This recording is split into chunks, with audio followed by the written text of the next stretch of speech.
자, 오늘 화면에 세 가지 주제를 가지고 차례로 살펴보겠습니다. 첫 번째 주제로서 5월 15일 화웨이 통신 장비 금지 행정명령 서명 이후에 19일 구글 안드로이드 지원 중단과 함께 화웨이의 위기가 계속되고 있는데 6월 15일 돈 되는 라디오에서 구글의 안드로이드 제한과 그에 따른 화웨이의 훅멍 OS 등 자체 OS 진행 건과 구글 플레이 스토어를 대체하려는 화웨이의 앱 갤러리 등을 활용하는 현 상황에 대해서 알아보았는데요. 이번 시간엔 화웨이가 미국의 수많은 반도체 장비 제한 등을 받으면서 과연 핸드폰을 무리 없이 만드는 것이 가능할까라는 부분에 대해서 생각을 한번 해보겠습니다.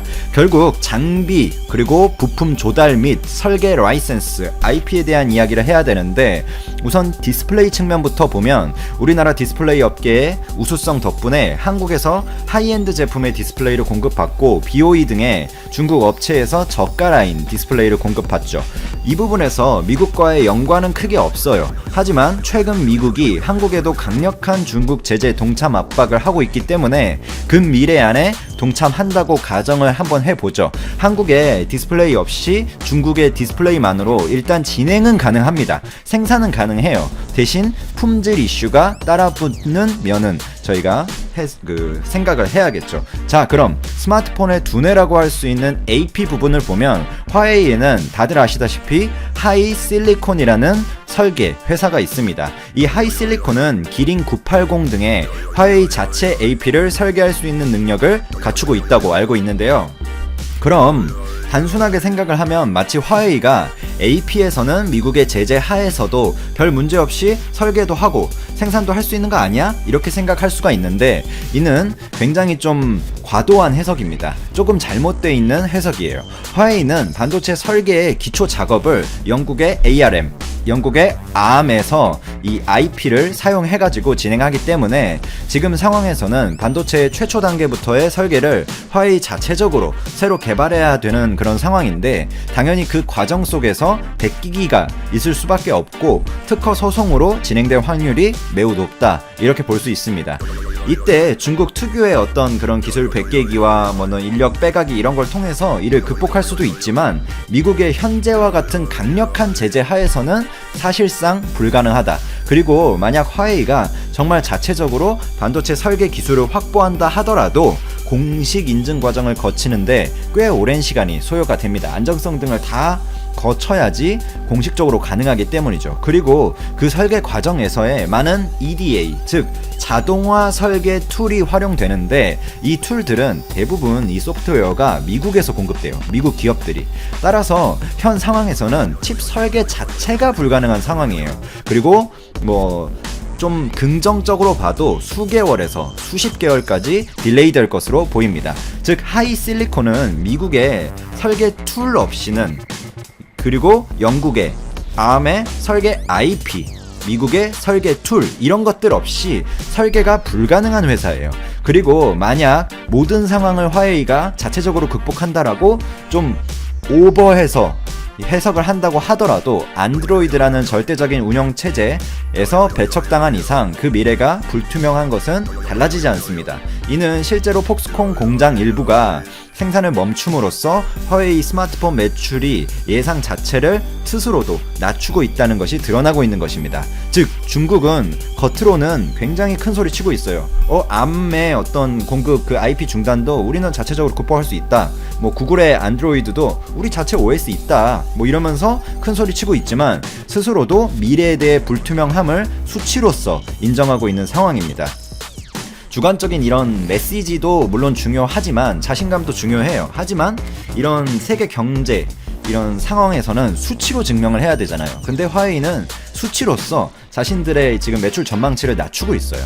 자, 두 번째 주제로 넘어가 보겠습니다. 미국의 화웨이 제재가 사실상 유럽이나 우리나라하고는 그러니까 유럽 쪽에 좀 집중이 돼 있었고 동참해주라 이런 게 파이브 아이즈를 비롯해서 그쪽 라인에 굉장히 집중이 돼 있었고 이 대한민국하고는 조금은 먼 이야기라는 관점이 좀 있었는데 드디어 우리나라까지 직접적인 압박이 들어오고 있다는 소식입니다.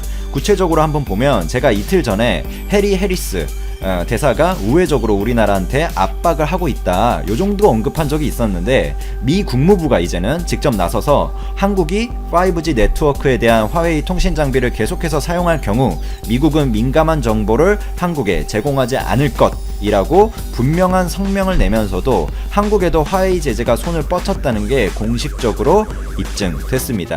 또한 해리 해리스 이 대사와 정의용 국가안보실장이 만난 자리에서 이 화웨이 문제를 직접적으로 논의했는데, 역시나 미 국무부와 같은 입장으로 한국을 압박했다는 소식입니다. 한미는 사실 그 주한미군을 매개로 군사정보를 지금 일상적으로 군사정보를 교류하거든요. 근데 뭐 한국의 정보력이 물론 예전 과거보다는 매우 뛰어나졌죠. 하지만 세계 패권을 쥐고 있고 세계 정보력을 아예 장악하고 있는 미국의 견줄 바는 객관적으로 안 되는 게 사실입니다. 이 로버트 랩슨 주한 미국 대사관 부대사도 국회를 직접 찾아와서 한미 군사 안보에 여러모로 이런 상황은 해로울 수 있다라는 입장을 내비쳤고, 주한 미국 대사관이 청와대는 물론 과기부, 과학기술정보통신부죠. 그리고 뭐 국정원까지 개별적으로 접촉하면서 전방위적 압박을 하고 있어요. 이거는 다 언론에서 발표된 사실입니다. 제가 뭐 국정원 압박하고 과기부 직접 개별적으로 면담하고 이런 걸 지금 소설로 머리에서 뇌피셜로 지어내는 게 아니라 뉴스에 다 뜬 사실이에요. 이 상황에서 중국은 삼성과 하이닉스 등의 기업들과 중국은 또 개별적으로 접촉을 하고, 주한 중국 대사인 추거홍이 비공개 면담을 통해서 한국 정부가 5G 이동통신과 관련 기업 제한을 두고 있지 않은 현 상황을 높게 평가하고 앞으로도 이와 같은 태도를 유지할 것을 요구했습니다. 변동이 있을 시에 한국에 대한 보복이 있을 것이라고 협박성 멘트를 했다는 소식도 있습니다. 미국이 강력하게 한국까지 제재를 치고 들어오니까 중국도 불안하니까 지금 와서 협박이라도 해보는 그런 심산이죠. 미국과 중국, 즉 세계 1, 2위 경제 대국들이 동시에 압박해오는 상황에서 한국의 판단이 굉장히 중요할 것으로 생각이 되며, 여기서 애매한 판단을 할 경우 오히려 양쪽한테서 벌어질 수도 있거든요. 그런 점을 인지하고 계산에 들어야 할 것으로 생각이 됩니다. 이와 관련된 구독자분들의 의견, 뭐 찬반 의견이 있겠죠. 그리고 중립적인 의견도 있으실 거고, 댓글로 남겨주시면 경청하고 저도 그 댓글로부터 또 한번 공부해 보도록 하겠습니다.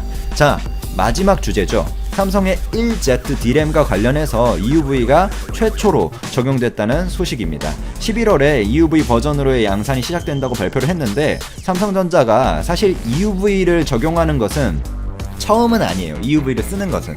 그리고 뭐 이재용 그 삼성전자 부회장하고 그 뭐 이 대통령하고 뭐 같이 EUV에 대해서 건설하는 그 화성 EUV 라인에 대해서 얘기도 했잖아요. 파운드리 그 사장하고 같이. 이미 이 파운드리 분야에서 EUV 제품으로의 양산을 한 바가 있습니다. 제가 또 전해드린 바 있죠. 그러나 이번엔 메모리 제품에 대한 적용으로서 그 의미가 훨씬 크다, 이렇게 볼 수 있습니다. 시장 규모 측면에서도 메모리하고 파운드리는 삼성이 차지하고 있는 파이도 그렇고 그 중요성에 대해서 다시 한번 생각해야 대한 부분이 있습니다. EUV 기술이 적용되는 이 소위 패터닝 공정에서는 소위 패터닝 공정에서는 여러 회로를 걸쳐서 이 색여했던 회로를 한 번에 그리는 것이 가능하죠. ARF보다 훨씬 더 이 집적도가 높으니까. 이에 따라서 결국에 공정 안정화가 이루어지면 원가 절감으로 당연히 똑같은 웨이퍼 면적에 훨씬 집적도 높게 들어가니까 원가 절감으로 이어질 가능성이 높습니다. 물론 근데 여기서 EUV의 공정 난이도를 고려하면 추가적으로 또 EUV에 들어가는 그 공정 레벨들이 있거든요. 이 공정 안정화라는 단어를 제가 가볍게 꺼낼 수는 없는 부분이긴 합니다만, 그래도 안정화가 되면 원가 절감이 되는 것은 확실합니다. 일단 삼성전자의 1Z D램 양산은 9월부터 시작이 될 텐데, ARF, 불화 아르곤으로 일단 9월엔 가고요. 그 다음에 멀티 패터닝 하겠죠. 11월에 EUV를 적용할 것으로 발표했습니다. 이는 역시나 위험 부담 최소화, 그리고 지금 뭐 거기 마스크라든지 펠리클이라든지 지금 이런 부분에 있어서 기술 발전이 조금 더 이루어져야 되거든요. 그리고 이 EUV는 D램에 있어서는 패드가 닿는 그 한 개의 레이어에 적용할 것으로 보입니다. 그럼 왜 굳이 이 BLP 레이어에 EUV를 최초로 적용하냐에 대해서 알 필요가 있겠죠. D램은 커패시터, 전화 저장 유무로 0과 1을 판단합니다. 디지털이죠. 데이터, 즉 전하는 비트라인을 통해서 들어오고 트랜지스터를 지나가서 커패시터에 저장되는 구조예요. 비트라인은 데이터가 들락날락하는, 그러니까 통로라고 보시면 돼요. BLP 레이어에 EUV 기술을 최초로 적용하는 이유는 기존 노광 장비로 패터닝을 수차례 해야 하는 가장 까다로운 공정이 들어가는 부분이기 때문입니다. 이 공정의 EUV 기술을 성공적으로 적용하고 안정화를 시키면 패터닝 횟수가 줄어듦에 따라서 원가가 자연스럽게 낮춰지겠죠. 물론 1Z D램 이후에 1A에서는 4개의 레이어 정도로 보고 있고 1B에서는 5개의 레이어 정도로 계속해서 이 EUV 적용 레이어를 확대할 것이라고 삼성은 덧붙였습니다. 초기 생산은 아무래도 화성 17 라인에서 EUV 장비를 공유할 것으로 보이고요. 파운드리랑 추후 평택 라인에서도 EUV D램 양산이 들어갈 것으로 저는 보고 있습니다. SK 하이닉 중국발 코로나 바이러스 19에 이어 올해 미중 갈등 한가운데 선 온라인 동영상 플랫폼 틱톡이 구글의 개인정보 보호 정책을 어기고 몰래 사용자 정보를 모아온 정황이 확인됐다.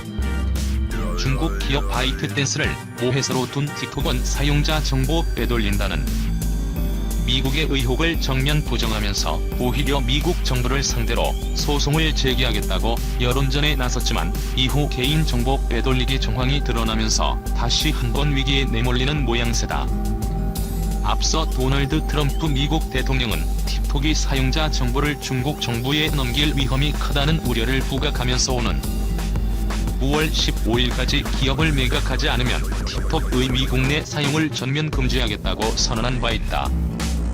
11일 월스트리트저널 신문은 틱톡이 구글 안드로이드 시스템의 개인정보 보호 정책을 우회해 수백만 명에 이르는 모바일 기기 사용자들의 개인정보를 사용자 동의 없이 모아 바이트댄스 서버로 빼돌려왔다고 지적했다.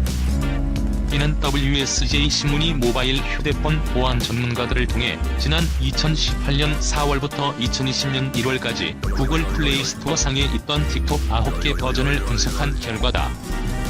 분석에 따르면 틱톡은 지난해 11월까지 사용자 몰래 민감한 데이터를 모아왔다. 해당 데이터는 맥 주소로 불리는 것으로 한 사람 한 사람을 식별할 수 있는 고유 기호다. 백악관은 중국 기업이 맥 주소 등 개인정보를 모으는 것이 중국 측 스파이 활동에 이어질 수 있다는 점을 문제로서 집중 제기해왔다. 중국법 상종국 기업이 자국 정부 요구에 따라 정보를 넘겨주도록 돼 있다는 이유에서다. 맥 주소는 12자리로 구성되어 있다. 이는 모바일 휴대폰뿐 아니라 인터넷을 활용하는 모든 기기에서 사용자를 구분할 수 있도록 설정된다. 맥 주소는 바뀌지 않는 데다 개인 고역 정보이기 때문에 주로 맞춤형 광고 목적으로 쓰인다. 다만 신상 협박이나 스파이 활동 용도로 악용될 위험이 있다. 이 때문에 미국 연방거래위원회는 맥 주소를 청소년 개인정보보호법에서 정한 개인 식별 정보로 분류해 보호 대상으로 규정해왔다. 구글도 플레이스토어의 개발자가 사용자들로부터 맥 주소를 수집하려면 이들로부터 별도의 동의를 구해야 한다고 경고하고 있다. 온라인 리서치 업체인 앱센서스의 2018년 연구에 따르면 당시 안드로이드 앱의 1%만이 맥 주소를 수집해왔다. 다만 틱톡은 이른바 택틱이라는 장치를 사용해 맥 주소 등 사용자 개인 정보를 모았다. 택틱은 사용자들이 눈치채지 못하게 정보를 모으는 암호화된 장치다.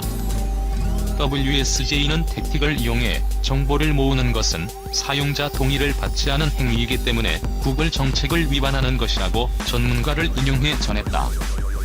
틱톡을 삭제하고 재설치한다고 해서 개인정보가 보호되는 것도 아니다. 앱센서스 창업자인 조엘리 어돈 캐나다 캘거리 대학 교수는 기존 틱톡 사용자가 틱톡 앱을 삭제하고 새로 설치해도 틱톡으로서는 동일 사용자임을 인식하기 때문이라면서 맥 주소를 모은다는 것은 오랫동안 사용자를 추적할 수 있다는 것을 의미한다고 지적했다. 올해 초 틱톡은 현재 앱 버전은 맥 주소를 수집하지 않는다고 했지만 기존 사용자들의 맥 주소는 이미 틱톡과 바이트댄스 쪽으로 넘어간 셈이다. 틱톡은 올해 초 자사 앱이 페이스북이나 구글 같은 미국 회사들의 앱보다 사용자 데이터를 덜 활용한다고 밝혔지만 구체적인 사안에 대해서는 언급하지 않고 있다. 이와 관련해 미국 연방 상원의 조시 하울리 의원은 틱톡과 중국에 대한 강경론을 강조했다. 하울리 의원은 틱톡이 구글의 플레이스토어에 있으면 안 된다면서 틱톡 같은 중국 앱이 구글 정책을 위반하면서 개인 식별 정보를 모으는 것은 확실히 잘못된 일이라고 말했다. 지난달 28일 공화당 소속 중국 강경파 마르코 루비오 상원 의원과 콤 코튼 상원 의원은 국가정보국 국장과 국토안보부 장관 대행, 연방수사국 국장에게 서한을 보내 중국 공산당이 틱톡을 악용해 신장 위구르족 인권 문제는 국제정치적으로 민감한 이슈를 중심으로 미국 여론을 조작하고 선거에 영향을 미치려 하는 것으로 보이는 바 이런 정황을 조사해달라고 촉구하기도 했다. 한편 10일 홍콩 사우스 차이나 모닝 포스트는 틱톡의 미국 기업 매각 가능성이 현재로선 낮다고 전했다. 미국 측 틱톡 가격 후려치기에 틱톡 모회사 바이트댄스 측이 불만을 표한 탓이다. SCMP는 관계자를 인용해 마이크로소프트가 틱톡을 인수할 확률은 20%야라면서 집에 불이 났을 때 주인을 쫓아내는 식의 지나치게 낮은 가격으로는 협상이 어렵다고 말했다. 앞서 미국 CNBC에 따르면 MS는 틱톡의 미국, 캐나다, 호주, 뉴질랜드 사업부 인수에 100억에서 300억 달러를 제시했다. 트위터가 틱톡을 인수할 가능성에 대해서도 SCMP는 트위터는 충분한 돈이 없는 회사라며 사실상 인수가 불가능하다고 전했다. 앞서 틱톡 모회사인 바이트댄스는 중국 관영 매체 환구시보를 통해 트럼프 대통령의 틱톡 사용 금지 행정명령에 대해 미국 법원에 고소하는 한편 여론전을 펼 것이라고 한 바 있다. 트럼프 참모 한 명도 못 건드렸다. 오작불 주먹 날린 중에 반격. 미국의 대중 제재에 중국도 얘는 이로 똑같이 맞받아치는 전략을 고수하고 있다고 말하지만 실제 중국이 취하는 대미 제재는 과거 제재의 재판으로 힘이 떨어지는 경우가 많다고 중화권 인터넷 매체 더웨이가 11일 보도했다. 사실상 물제재에 가깝다는 이야기다. 대표적인 경우가 지난 10일 중국 외교부가 발표한 미정치인과 비정부 기구 인사 11명에 대한 제재다. 이는 미국 재무부가 지난 7일 홍콩의 정치적 자유억압을 이유로 중국과 홍콩 관리 11명을 제재한 것에 대한 대응 조치다. 미 정부는 홍콩 특별행정구의 1인자인 캐리람 행정장관을 비롯 중국 국무원 홍콩 마카오 사무판 공실 주임 샤바 오름 등 거물 다수를 제재 대상에 올렸다. 또 이들의 미국 내 자산 동결과 거래 금지를 분명하게 밝혔다. 그러나 이에 대한 반발로 중국이 10일 발표한 11명의 미인사는 중량감이 떨어지고 일부는 제재가 중복되는 경우여서 새롭지 않다는 지적을 받는다. 중국의 제재 대상에는 미 의원 6명과 비정부 기구 인사 5명이 올랐다. 한데 6명의 의원 중 테드 크루즈, 마코 루비오, 크리스 스미스 등 3명은 이미 제재 대상에 올라있는 인물이다. 지난 7월 초 미 재무부가 4명의 중국 관리를 제재할 때 중국도 그에 대한 맞불 성격의 보복으로 이들 3명의 의원을 제재한다고 밝힌 바 있다. 또 이번에 제재 대상에 오른 비정부 기구 관계자 중 케네스 로스 휴먼 라이츠 워치 사무총장과 마이클 아브라모이츠 프리덤 하우스 회장 등도 이미 지난해 12월부터 중국 정부의 제재 대상에 올라있는 인물이다. 로스 총장은 지난 1월부터는 중국 입국이 금지되고 있는 상황이다. 이번 중국의 대미 제재 인사 및 단체가 과거 제재 대상의 재판이라는 말이 나오는 배경이다. 차오리진 중국 외교부 대변인은 또 제재의 구체적인 내용도 밝히지 않았다. 가장 결정적인 건 도널드 트럼프 미 대통령의 핵심 참모에 대해 중국이 아무도 건드리지 못한 것이라며 이 같은 중국의 행태는 미국과의 갈등을 확산하고 싶어 하지 않는 중국의 속내를 보여주는 것이라고 더웨이는 분석했다. 그러나 중국 환구시보 편집인 후시진은 11일 미인사 11명 제재 리스트는 매우 정확하게 고른 것이며 그 때리는 힘도 강하다고 말해 중국 정부의 조치는 무조건 옳다고 취재하는 중국 관영 언론의 속성을 다시 한번 적나라하게 드러냈다. 한편 이번 미중의 제재 주고받기 불똥이 캐리람 행정장관의 아들로 튀어 학업에 문제가 생긴 것으로 보인다고 홍콩 언론 전전서가 지난 9일 보도했다.